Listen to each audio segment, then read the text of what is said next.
we want to do is we have the excerpts for Team 1 and Team 2.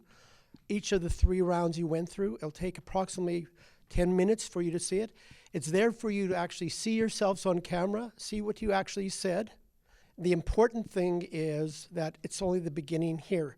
Our intention over the next couple months is actually have a consolidated vision statement from community about the future of community going forward. So in a sense, it's not going to be perfect, but ultimately each team, and because you are working together, you may actually come up with one vision statement between both teams, even though you're talking about different themes of preservation and leadership, but you may see that there is some language about a common vision. So that's the first step. And you'll see that in terms of the actual handout, there's other stages. Those other stages are not going to play out today, it's just the beginning. So bear with us, and with your permission, let us carry on. And when we come back together in November, that's our plan, November 15th. You probably have seen something on that. That's the second part for Team 1 and for Team 2. Team 3 and 4 have been invited to come back for November 29th and December 13th to do the same work. So we'll do as best as we can, and then we'll take what you have, and then we'll be able to consolidate it in terms of vision, bold steps, and next steps. It's the first time we have tried to bring some consolidated understanding of vision of what is the future of cultural community. So it's not going to be a perfect statement, but it gives us enough to begin with and to use and to actually be able to coordinate and communicate across the board between communities and systems. But that's our plan. Any questions, any comments? So we'll start, if that's okay with you. Bear with us. You're going to see yourself in the next 10 minutes and your conversations that you've had. But also, it was very much focused on round 1, 2, and 3, and the reporting out. Okay, and if you remember what you did, we still have those documents, but I think you're going to get most of it, and you'll probably remember exactly what you spoke. So what we're going to be doing is actually summarizing your actual experience, the questions that were asked, and the 5 ideas that have emerged based on your theme. Who wants to start? You want to start first? Okay. Our group discussed preservation of cultural communities. So all of us here, we chose it as our first choice, which is very, very key to our mind. And from what we have listed here, preservation of identity is very, very important. And that means our language, our food, our dressing, our belief, our cultural beliefs. And we know that with all this, since we are coming from diverse backgrounds, and we don't want to lose any of this, which is very, very important to us, and want to, give it to the next generation that is coming. So be it in 20 years, 30 years, or 40 years, these children that we have will still have our language, which is very, very important to us. Our food is important. We come with different types of food. We come here also, we see other type of food which we embrace. And then our belief, we believe in different things. We have Christians, we have Muslims, and we want to preserve that. So it's very, very important to us. And I pass to Noreen. Thank you, Rita. So we had a really dynamic discussion today. It was really interesting. Second one we came up with was freedom of expression. So one of the things that's challenging is to be able to be yourself. So freedom of expression came out in different layers of dress, being who you are. Some people who, let's say, have an accent, that's a freedom of expression as well. Educating others along with that, but also individuals taking the initiative to educate themselves about other cultures. So, but there's a lot more to it, but I'll just pass it over to Rita. We also have intergenerational continuity. We have, as a parent, I want my children, to know the stories behind us, the stories that were passed on to us. I want to tell them all the folktale stories that we were told, all the proverbs. We have it as a family. My husband is writing it down because the children are even asking for it. They are craving for it. They want to know, why do we do this? Why do we do that? We want to pass it on to them. And they are, by doing that, we are kind of creating that awareness in them, who they are. You don't want to lose who you are. Everything about you. Your name is important. I have a son who has a long name. He would rather tell you how to pronounce that name than you shortening that name. Which he says to you, if you shorten it, it loses its meaning. And it's very, very important to him. And for all of us too, I'm sure it's also the same thing. As we come from different backgrounds, we have different names, and it means a lot, to us. We don't want to lose our names. We don't want to lose our food. We don't want to lose our languages. We want to carry it on to the next generation. From generation to generation, it's passed on. And these children are proud of it. Very, very proud of it. The next one was culture-dedicated events, and this really got all of us excited because those are the spaces where you're just like, yes, I'm home. So culture-dedicated events, I know there was Mo had mentioned about Folklorama being once a year, and that's very limited tokenism, and really, quite frankly. So culture-dedicated events was, what was really fascinating here was that it also brought different cultures together. It's not just isolated as just one homogenous culture. It was very intercultural. And that was really, exciting to hear when we came to that discussion. And the last one is the continued networking events like this that we're having. Is very, very important. We are grateful that it's been, it's being conducted the way it is being conducted. Everybody is sharing, what is important to us, and we are bringing it forward for the government to know, wherever we are, the community to know what is important to us, for them to bring it to fore, to whoever is in the position to do something about it. Like we mentioned, one of the students here said, if the languages were taught in school also, if it's focused on, they will very much appreciate it. They have to learn the Arabic in the university, but if they had been taught, while they were little, that is going to help them. Although we teach as parents from home, but it may not be really enough, because they spend most of their time in school. So they have to now do extra courses in school to learn the language, which is important to them. So by having this event is very, very important, and we hope to see more of it in future. Thank you. Thank you very much. Who wants to go next? There you go. In our group, we handle the question 5, which is cultivating leadership skills. If you see the board, there's a lot of rich conversation that went on here.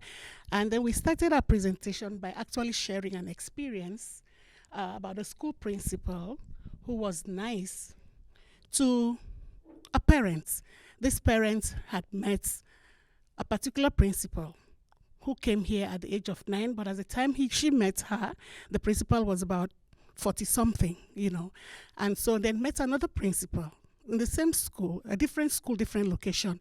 But this principal was able to be so nice to this mother and was able to relate, and even told the mother, I came to this country at the age of 9, and this is what happened. So we built on that story and we came up with all this. And so we said the first thing is planting a seed. That we are working towards seeds are being planted. A very good seed is planted in the children right now, based on whatever activity is going on in the house, the exposure, the conversation, taking them out. And then we said they're going to have rich identity and a voice. I remember a principal saying we are hybrid. Saying, look at my children, they are hybrid. They already have experience in their country and they're coming to Canada. And I only know Canada. That's what she said. And so these kids, this youth, future leaders are going to be like hybrid. They're able to balance up their culture and able to balance up what is expected in Canada. There's empathy, like the story of the principal. There was so much empathy in this particular principal. He was able to relate. And as a result of that, this principal even gave this lady a meeting, because she arrived in October, late October, and there was cold. She was really cold. And it really endeared this mother to this particular principal. And that he could relate and translate that particular experience in empowering this newcomer parents. So we joined this because you said 5. We didn't want to miss representation, clear vision, and clear goals. As a youth that is well empowered, there's that clear vision. They know where they are going to. And that makes you a better representative of who you are. You're able to speak. You're able to be open because you were received. And you were, you were received, and you want to pass back that. I've met people who say, this is what happened to me, you have to experience it. And I've met people who say, I want to change the narrative. And I've met people say, even though my experience was bad, but now I'm in Canada, I want to share something better. So we say, with that you have a better vision, a better goal, and what to give out. And then we talked about integration. Integration is big. It's just all encompassing. What are we going to do to integrate well? So our youth are looking at, that aspect of integration, and with that will come with compassion, not just compliance. Not just compliance, but compassion, because compassion makes you go beyond the borders, makes you think outside the box. So that is the 2040 youth leaders who are going to emerge based on what we are doing. And like we said, part of this is a process of that integration. So I've shared that, but I think we leave the other one for now. Thank you so much, group.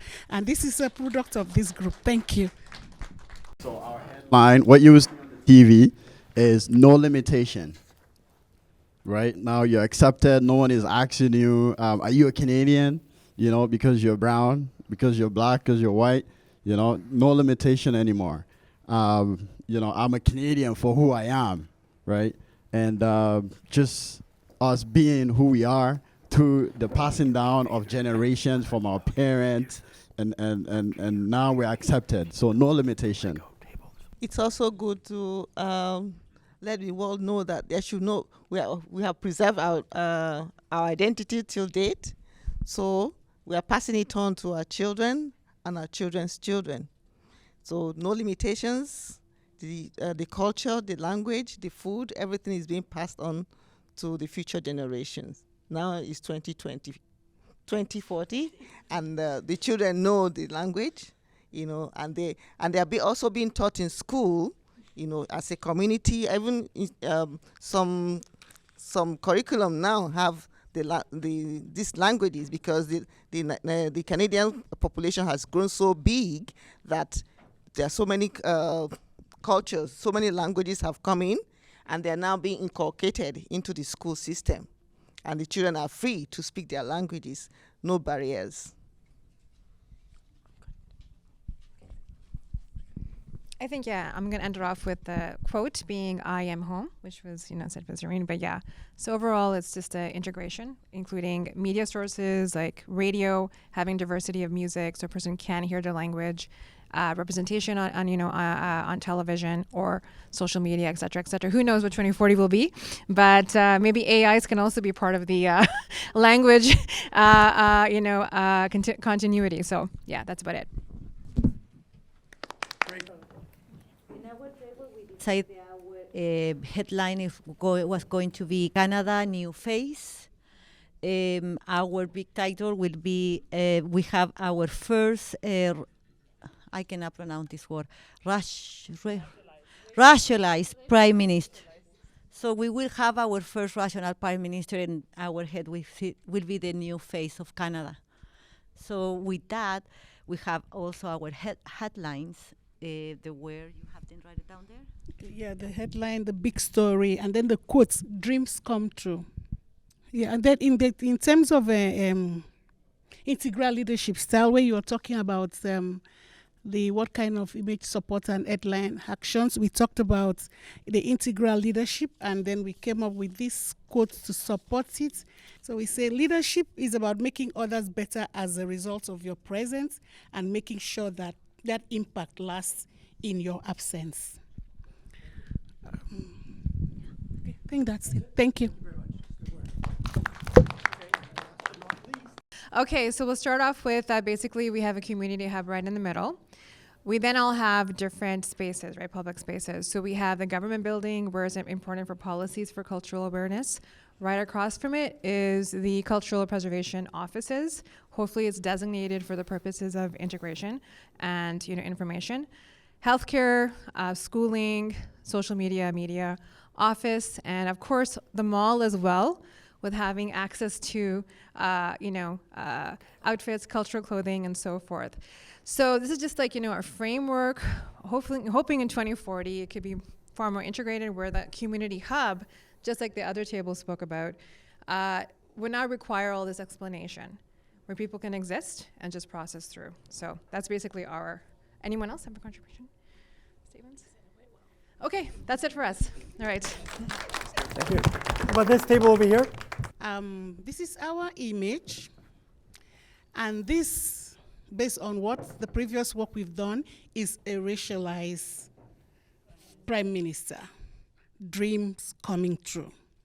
And this pillar here is representing all the training, the experiences that this prime minister had gone through to make this prime minister an integral leader, a leader who, remember the quotes on leadership, where you have to build up a sustainable system that lives after you. So this leader has put up this sustainable system. If you see our beautiful sustainable system, we have him here. He's very environmentally friendly. He's very integrated with systems. There's no everybody is brought into the table to take decisions, and in terms of process management, he is involving all the stakeholders. So we have our green space, we have our please, we have our, okay. The bell tower. We have the bell tower here where we all gathered. We have this safe space where everybody, there's nothing like, you guys may said something about color people not really talking about racialized, so you don't have to start saying, okay, accents or no accent. There's nothing like that here.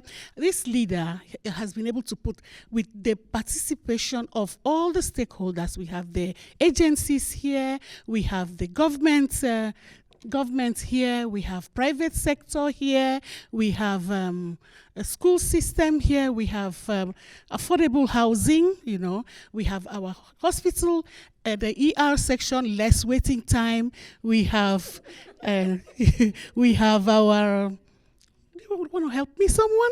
Yeah. We have people have a helmet here because we're supporting the security of everybody when it's jumping to a new position or is jumping to a new opportunity is supported by the community. Therefore, this person have a helmet because it's being secure. The affordable housing, the Patricia was just mentioning it, is done with a green space and with the integration of everybody with a center place for all of them to have an opinion. Therefore, the affordable housing is attached to also the good medical attention that we have and the training that is given to people to jump to the future. We were talking about having a space that were also reachable for everybody, including people with different abilities. So therefore, they can reach here easily. There we have wheels because we have spaces that will not have any barrier for them to access. So all places will be accessible for absolutely everybody. You've gone through 3 rounds as Team 1 and Team 2. You have different themes, cultivating leadership and obviously preservation of culture and context. So you've just seen and listened to yourselves. I guess upon reflection, what did you hear from round 1 to round 3 that you can actually start to look at language that creates a vision of the future? And the document you have in front of you also has examples, the last couple of pages, a long vision, an intermediate, and a short vision statement. So we're asking you to start to think about how would you actually create that vision statement. I heard language of integration between both groups. I heard that there's some commonality.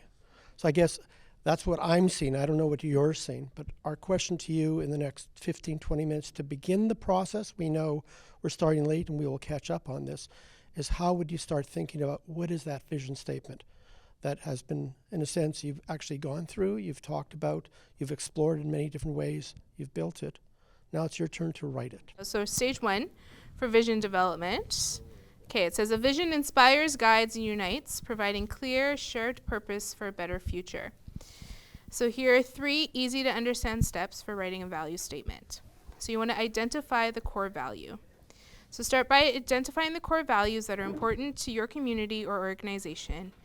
These could be principles, beliefs, or ideals that guide your actions and decisions. Examples include inclusivity, sustainability, creativity, and integrity. We want to draft a clear statement, so create a concise and clear statement that expresses these values. Ensure it is easy to understand and resonates with your audience. For example, we value inclusivity, sustainability, and creativity. And then connect to your purpose. So ensure that your values statement aligns with your community or organization's mission and goals. This connection will help guide your actions and decisions in a way that reflect those values. So you have on your paper here, you can draft just like a first version and then narrow it down to a second version or a third, and then maybe amalgamate them into a final one. So work as a team to start drafting those vision statements.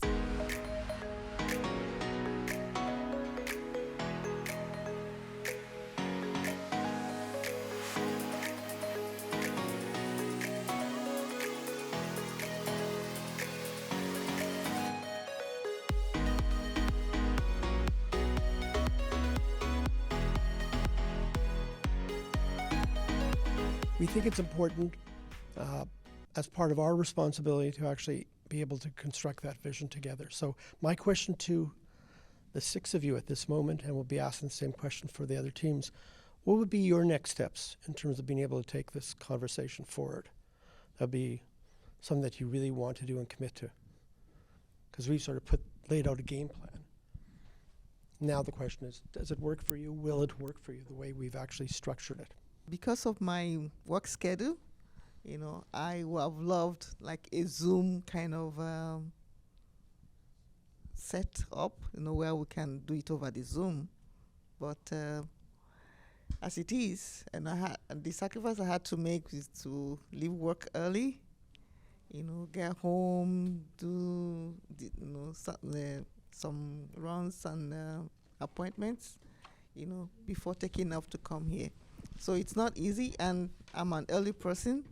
Even if I sleep at 12 o'clock, 5 I must get up. And if I do that, it's not usually too good for my system. So my bedtime is 9 o'clock. We appreciate that very much. Absolutely. We thank you. If it's possible to do it on Zoom, I don't know if it's okay. Okay, well, let's hear from everybody else. Absolutely. Let's talk about that. So that's my own comment. To be honest, I didn't really think about it. It's too early for me to really process all of that. But in terms of what Rita is saying, I'm open to anything. I think if we can get more people through Zoom, that'll be far more beneficial instead of like 2 people to a team. Because we were how many? 4 or 5 people, right? 5 yeah, people so if we could get more feedback on it, it'll also be more fruitful. If people find this is limiting them to, make it here. Because I did expect everyone to sort of be here, but and life happens. So if we can do it through Zoom, it could be a little bit more viable. But then again, it depends on what the aim here is. Yeah. Whatever you do is okay for me. I'm glad to help, and I'm honored. I have the opportunity to create, help you with building the vision statement for future. So if there is anything I can do, you know where to find me. The next step would be to just keep coming anytime I get invited, as long as I don't have anything that is clashing with this. Yeah. I'm actually available because this is my passion, and I really want to be part of this vision. It's been my dream. If you read my book, you'll find out that this is what I want. So whatever it takes. I'm also sensitive to people who can come. So if you can do hybrid, for me, I want to see someone, touch, talk. It's my best. Zoom, I've been on computer like all my, like greater part of the day. So I'll want to come to something that is more refreshing for me. And I think hybrid would be better for me. So just to accommodate everybody's needs, right? We can also use social media in an interactive way, opening it to the community for feedback. Is that something we can do? Conversation like this, and because it's possible to do it also that way. So then let me ask you this question, everybody. If we gave this task to you, the 6 of you, and you know the other people that participated, we gave it to you to self-organize and to use Zoom to do it yourselves, and we would arrange a time for us to come back together again. So we actually had November 15th identified for this again. If we asked you if you'd be willing to continue to do this yourselves, you know, you have the handout, you have the tools. If you need help, we're available. But many of you have this experience yourselves, so you know how to do this work. We're really interested in 2 things. The result, in terms of what is the vision statement that you would make for the future of cultural communities, and test it as we've identified, and see what the difference would be between groups 3 and 4 if they did the same thing, and then bring you all together and basically share and then start talking about how do we bring it together. So I guess our basic belief is that if we were able to provide this space for you, would you take that on and organize it yourselves to do this work your way? Based on the belief there's always a core group. So we did have more people who agreed to come tonight. They did actually register and said they were coming. They're not here. So my basic belief, there's always going to be a core group. You've become, in a sense, a core group by doing this action. So would you be willing to take on that challenge of organizing and come back November 15th to actually be able to speak about this and then go forward? Would you be willing to do that? Whether it's Zoom or social media, whatever techniques you have in mind, and it's yours. If you're not available physically, you can join online. So I think we can, yes is a yes for me, and we can use both methods, whether Zoom or in person, and people can choose what works best for them. Also, there was a question about bringing in people. I spoke to a couple of people who have loved to come, but when I told them the time and all that, I said, Wednesday? No way, no. Many people work, and to take a commitment to be here. The first session we did was on a Saturday, okay, and I appreciate it's a weeknight and people are busy and they've had a long day already. Do Saturdays generally, do you think, work better for you and for others? Because that's the other part of it, is also looking at what would be the day that might work best. From my experience working with the community, if it happens on a Saturday, it has to be in the morning because they need time to do that thing in the afternoon. Yeah. But we're getting closer to Christmas, so it might be a challenge to get together physically. Then I have an ask of you.